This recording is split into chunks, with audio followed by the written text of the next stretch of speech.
Hey everyone, welcome back to another exciting episode of Tech and Production. Today, I, Bancroft, will be joined by both Jake and Jimmy. What's going on, Hi. y'all? Hey, Jake, what the fuck? You said Jake and Jimmy.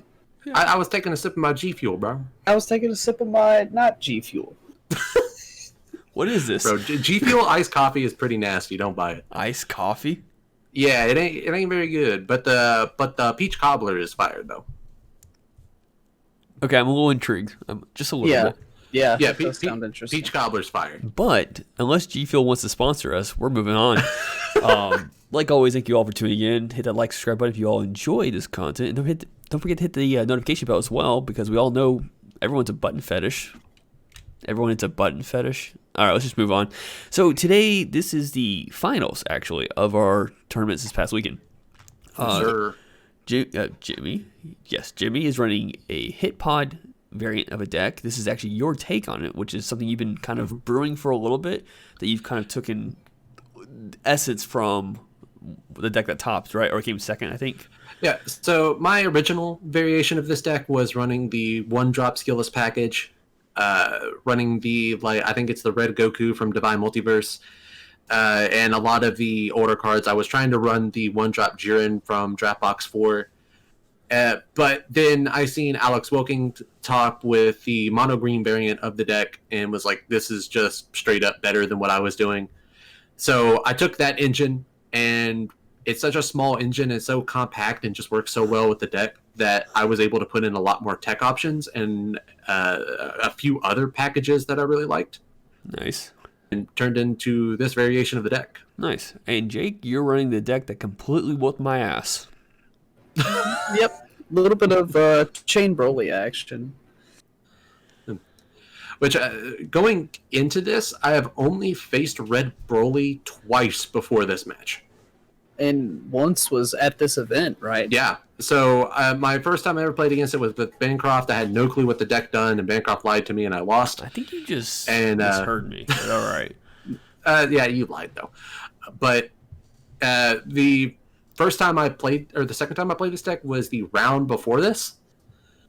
So, I was still kind of blind going into exactly what this deck wanted to do and the turns that it wanted to go off on, because I have just found nobody other than Jake and Bancroft that has played this deck. And I kind of had the same situation against your list where I had never played against Hit Pod before, so I was flying blind and had no clue when to expect the pressure from you. Yeah, which this variation of Hit Pod is kind of unique in that its early game is very different from its late game. It's basically two different decks that you're playing, because the early game wants to go very tall, and the late game just becomes skillless spam. Which is very interesting, and it's very hard to set yourself up to deal with pressure like that. Which is what I love about the deck, and something that I think is its strongest factor. Yep, so here going into the TP Broly, which you go ahead and counterplay, which is a smart move. Stop the chain early on. Unfortunately, my other one was in my life, and when I crit the life, you get to board a Bardock. Yep. That Bardock was put into the deck as a tech against leaders that want to take a lot of life early on. And again, I didn't really know exactly what Broly wanted to do. I know the TP took a life or critted a life, so I knew Bardock was going to be live in this matchup, and that's one reason why I'm mulligan so hard for it. Because that puts so much pressure early game. Every deck but Austin's, I think, crit a life at the event we had, or not crit, but took a life. Yeah, so this was more so a meta call for our locals. There are cards in my deck that do deal burn damage, so the card is not dead 100% in matchups that your opponent doesn't take life, but it's just less good in those matchups. Oh, I'm really high on the Bardock too. Unfortunately, I whiff on the Kale there. I run the Bardock myself, and it works off of critting your opponent's life as well, which is super applicable in this Broly deck. Oh yeah, of course, because you have critical on both sides, correct? Critical on the front if you take a life, critical on the back if you have a Broly BR in play, which I forget to board one before I swing here, which is unfortunate. Yeah, I thought when you swung, I was actually asking if it was crit, and you said no, and then you played the Broly from hand, so I figured you drew it off top deck. I think I did. Because you see there's one in my energy. Both of my tournament packs are in the drop area. Yeah, there's my other one drop. Yeah. Yeah, because in my head I thought Broly had inherent crit, so I was worried about taking that damage, even though I was still at 8 life at that point. Yep. Missed out on a swing with that one drop, but I was afraid of it getting KO'd with dormant potential and not being able to go into my 3, so that's why I swapped it before I swung. But the thing is, I can't play dormant potential in the deck. Oh, because your leader's red. Yeah. I see that Oh. Demeter unison, and my dormant potential flags immediately go off. as it should. So something I forget about this matchup is that those Brolys have Servant. Yeah. I They always do. forget that. Which is nasty. Yeah, they get pretty large. Up until the 5 drop, after 1, they have Servant. Yeah. That's not bad. You took the marker because you need to go back up to 2 on your turn. Yeah. That was the thing of I didn't know how fast he was going to go up his chain. Yeah. So I wanted to stay at a high life total so I wasn't just going to die to the Secret Rare when it was dropped. The highest he could have gotten to was 5. Yeah. Yeah. The problem with going to 5 with Broly, I'm not sure if it happens later in the game or not, but can't the Awakened side of hit KO cards of crit? It can. Yeah. Yeah. And the 5 drop has inherent crit, so Ooh. it's difficult to play around that going into this. Yeah, the 5, the 6 has inherent crit. It does not ignore barrier, right? No, it does not ignore barrier. Okay, so if you sadly. were to get the Secret Rare out, you would not be able to hit Oh. that. Secret Rare doesn't have crit anyway. So. But Secret Rare has double strike. Oh, it does. Oh, it's any keyword skill, It's right? crit, double It's strike, double strike, crit, or blocker. block. Yeah. Okay. So I just like to talk about how absurd this Piccolo is. That card is just insane. Like, I don't know how that card got past. Like, it is absurd how good that card is. The fact that number amounts in this game are inclusive Mhm. is really what breaks that card wide open. Yeah, I think it should be errata to 4 life personally, and that way if your opponent is at 3, it doesn't burn them. But for the time being, it's going to be a strong game finisher that's going to be around in the meta. because I was asking your hand size when I swung with that card, and I was looking at my hand, and I think if you did not have a blocker on game or a negate, that was just game. Like, I think if I remember correctly, I was going to be in the 100Ks Yeah, on that swing. it's a pretty nuts combo. And Yeah, unfortunately, I didn't see any Violet Rays or any of my other negates in this game, I don't think. yeah. Which the crazy thing about Piccolo is that he's a 16K, so he gets under Violent Rays. So if you have Violent Rays on like a leader swing or whatever, I can still swing with him and then alliance up. Yeah, I mean, the thing about Violet Rays is it's one of the only hard negates in the deck, so Oh I'm yeah, yeah. speaking about more of that aspect than the secondary effect. Although Oh yeah, that's fair. it will help your skill to spam if you go into that strategy. Yeah, that's one of the decks that, or one of the cards that really hurts the mono green variation of the deck is because all of your big boys or all of your battle cards really that you're going to be wanting to swing with are 20K or higher. And not being able to attack with every single one of them every turn is just devastating.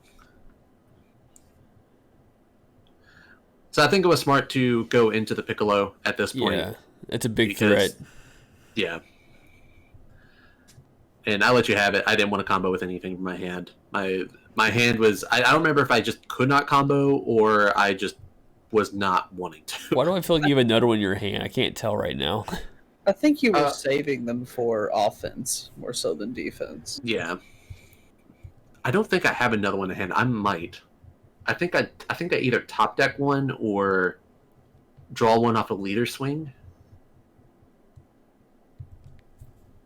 So here I'm just trying to kill the double strikers and buy myself a little bit of time. Although with 2 life, it's kind of a exercise in futility at this point. After our game, I'm going to be making a few changes to the deck and a few changes to my playstyle, and I'd like to play this matchup again and see what happens. Yeah, I'm always down to practice more. I've really been enjoying playing Hit Pod, and I actually have some changes that I want to make to the deck after running it this weekend. So I'd be happy to play this matchup again. And what do you think about that Piccolo that you just played? So I talk about it a little bit in the deck profile. I'm not sure if it's out yet or not. I like the Bardock better. Mm-hmm. It is a similar effect, but not a equivalent one. Mm-hmm. It is a target for the Piccolo Jr. unison on the -6. Yeah. And that is why, or that is really what pushes it to be included in the list. Also, having a red unison with 3 markers on it is incredibly easy in this deck. So more often than not, the Piccolo is free. Yeah. The thing that holds it back from being an auto-include in lists like this to me is the fact that it goes to the warp afterwards. That really holds it back from being on par with the Bardock. I think the advantage it has over the Bardock is that you can charge it, and it is a 5k combo. Yeah, I was about to say the 5k combo definitely helps, because I've had matches where my Bardock gets clogged into my hand, and it's nothing more than a drop target for Bio Broly or for the backside of Hit. Yeah, it definitely happens. So I think it was smart clearing the Frieza. Not so much the Zamasu, which would have been an issue for you. With also, I got the I see it. I saw it. Jr. off of my life. Yeah, but getting rid of alliance targets is very good in this matchup. Well, I was pretty worried about the Zamasu. There's nothing my deck can do to deal with an indestructible threat, and with only 5 or 6 negate, or 4 or 5 negates, excuse me, main board, I didn't think I could get around it if it hit the table. That's true. So I think at this point, yeah, I dropped the max power because I was just going for game after this point. Like I knew I was going to survive this turn. You were tapped out, and my game plan at that point was I'm going to try to finish the game at all costs. And something fantastic about the Hit Leader is you always have an option to play a battle card for free. And you get just so much value out of it, especially once you put Frieza's Army Healing Pod on field. Yeah. Took you 3 turns to get it, though. Yeah, which that sucks. And it's actually something that I'm thinking about cutting down on the deck. Like, it is such a good value piece, but I've been ending the game on turn 2 or 3 in every matchup. So I don't really see the point in putting that in there, because I might get 1, maybe 2 draws off of it, which can be game-changing, but most of the time it's just kind of meh. I think if you get to a place where you're in a game where your opponent can clear your board repeatedly, easily, like maybe a red matchup or something like a green deck that's removing cards from your hand. Yeah, Double Strike Champa took it. Yeah, so my plan at that point was I was going to swing lead with Hit. He's already 20k on that. Drop 2. So I'm swinging 50,000 Double Strike on lead. If he was going to combo out, go Piccolo Jr. and then tap the Nappas for Alliance, because they're already 10k, so it's the equivalent of comboing with them. And at that point, he probably would have had no cards in hand after comboing out of leader attack, and then you drop Piccolo, swing Double Strike 1,000,000. And that's what the deck wants to do in the early game. And once it's past the early game, that Piccolo Jr. becomes less and less appealing because of counterplays and the amount of energy they have to spend on them. That the skillless spam becomes a lot more threatening, especially at the 2 to 1 life area. Yeah, it's not bad. It's crazy. I do Yeah, remember. it's a little nutty, and I think that Piccolo Jr. might need some tweaking. I don't think it's really fair, to be honest. I do remember in the first round, I think while me and Fluff were still playing, I heard you go, 160,000 double strike. I was like, what? Yeah, on turn 3. And that's what the deck really wants to do, is just those huge, massive swings. And it's basically, if you think about it, it's just triple strike on turn 2. Yeah. And something that Jake said that I found really funny, and I think it's very true, is that you are paying 2 energy for a card with equivalent skill to what a secret rare would be. Yeah. Yeah, and I agree with that 100%. Like, that card is secret rare material, and it's printed on a SR. Yeah, it's basically the Arrival Raditz, like in damage, Yeah, on a 2-drop. yeah, like it's nutty. You invest so little for so much, and the draw 2 is just. I when I think of that card, I'm thinking more of the like 100,000 double strike, and not the I get to draw 2 cards on this too. I forget to draw 2 cards sometimes. It didn't need that. It doesn't even need the damage. If it was just draw 2 cards, it would still be broken. Yeah. Because it makes gosh, the God and Angel card. It's Gordon and Liquor. Yeah, it makes that just useless. I mean, 3 energy for a crit that negs 2 battle cards with 20,000, but it's still a single strike. I mean, you also draw 2 cards, but it's still a single strike. Yeah, there's a lot more moving pieces to that one too, because it does have the plus of being a 5-drop red green, so it activates Acrobatic Warrior. Yeah, that is true. And it can get it at that point. It can do a lot more than Piccolo Jr., but you're also tapping 3 energy and then putting 2 battle cards on field. And it requires one of them having piece too. Yeah, and you have to have a red green battle card on field for the reduce. Plus, there's the two counter windows, so stuff like Merciless Barrage is just going to kill that combo. Yeah.